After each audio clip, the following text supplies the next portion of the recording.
xem.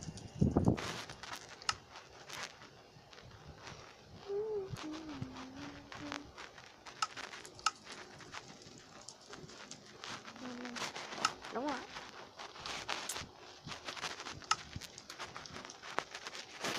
Thông tin map là chào mừng đến với map lên SK. Map làm bởi Fantasy Gamer. Channel là bộ Dragon Ball Z. Luật chơi là không hack, không chết, không game mod, không đặt các block không cho phép. Nhấn vào nút để bắt đầu. 1, 2, 3, go.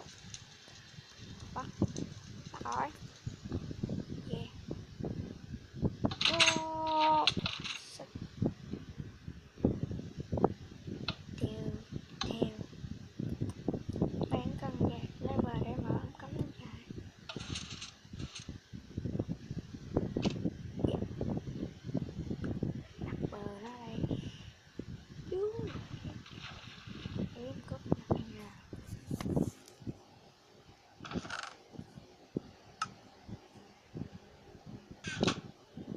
Hãy lấy cúp.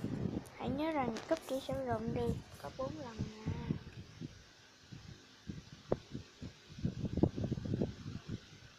1 lần, 2 lần và cần chìa khóa số 2. Chứ nơi có chìa khóa số 2 đây nè. Khó mở rồi. Bị khó rồi. Nhà bác học điên ở đường đây. Thưa các bạn. Rất tuyệt vời, nhà bác học điên đã từng ở đó. Tuyệt vời. Còn mở cống thải. Cần chìa khóa số 1. Chìa khóa số 1. Chìa khóa số 1. Đây. Tắt nữa. Lắc về ha. Mình đã thấy. Thế là đèn thôi mà đi qua. Phóc. Tưởng chỉ là đèn hoạt động thôi mà. Hàng gì có cái cục cái nó cho động máy. Lắc nữa. Hãy để ý cái đuốc đó đỏ. Hãy thử đặt chúng. Đặt á. Chiếm. 1 cái. 2 cái đuốc. 3 cái đuốc. 4 cái đuốc. Mở cửa. Không đâu có. À đây còn 2 cái đuốc. Đuốc chưa luôn. Cái đuốc nữa. Đấy mở. Đập hết đuốc mới mở ra. Này dễ sợ. Lắc ra. Từ chọn phận. Ra. Lấy cái thùng nước thôi. Đi đấy. Thì có phận 1. Phận 1 là chỗ kia. Đã qua hiện trường. Tôi quên mẹ rồi đi. Quên đi. Trời ơi, nó đập vỡ mồm. Ở lộn, nó bắn cho vỡ mồm. Vỡ mồm. Này đây. Này 1 này, chắc cái này 1 này. Màu đỏ này. Đấy.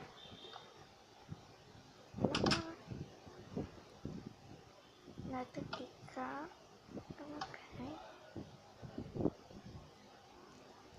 Chắc là gặp cái tầng mới là.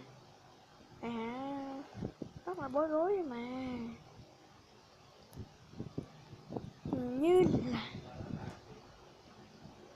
đây cái chỗ này gì nè. Đấy nó mở ra. Mở nè ghê mình chưa được vô rồi. Đấy. Cúp cơ sạc. Bắt.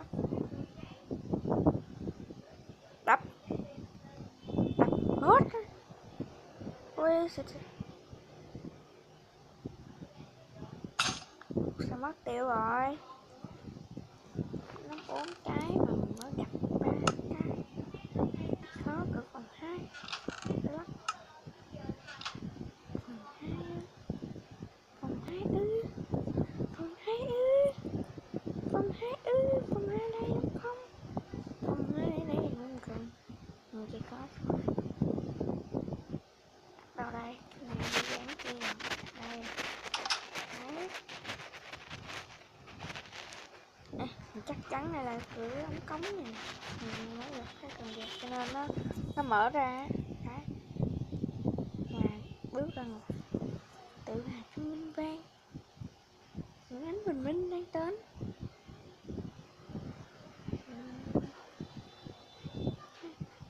À, không thể là sát hại bóng hồng được các bạn.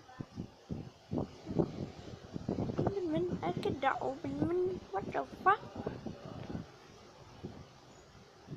Có cái đường có gì nào? Chúc mừng bạn đã vượt ngục thành công. Mong bạn sẽ thích map này. Nhớ like, đừng quên like và subscribe cho kênh channel của mình nếu thấy map hay. Mọi người đóng góp cái ý kiến. Mình sẽ ra version 2 map này, clip này review đủ 20 like. Ra kênh mình map mình ra lò. À vì cái này để lo demo. Tạm biệt và cảm ơn các bạn đã đại map kế hoạch vượt ngục phần 1. Và xin chào đẹp đấy. Và tạm biệt mọi người. Và mong các bạn qua ủng hộ kênh channel của Dragon Ball Z để bạn ấy có động lực để làm ra map chính bản chính thức. Cái này chỉ là bản demo thôi nha. Bye.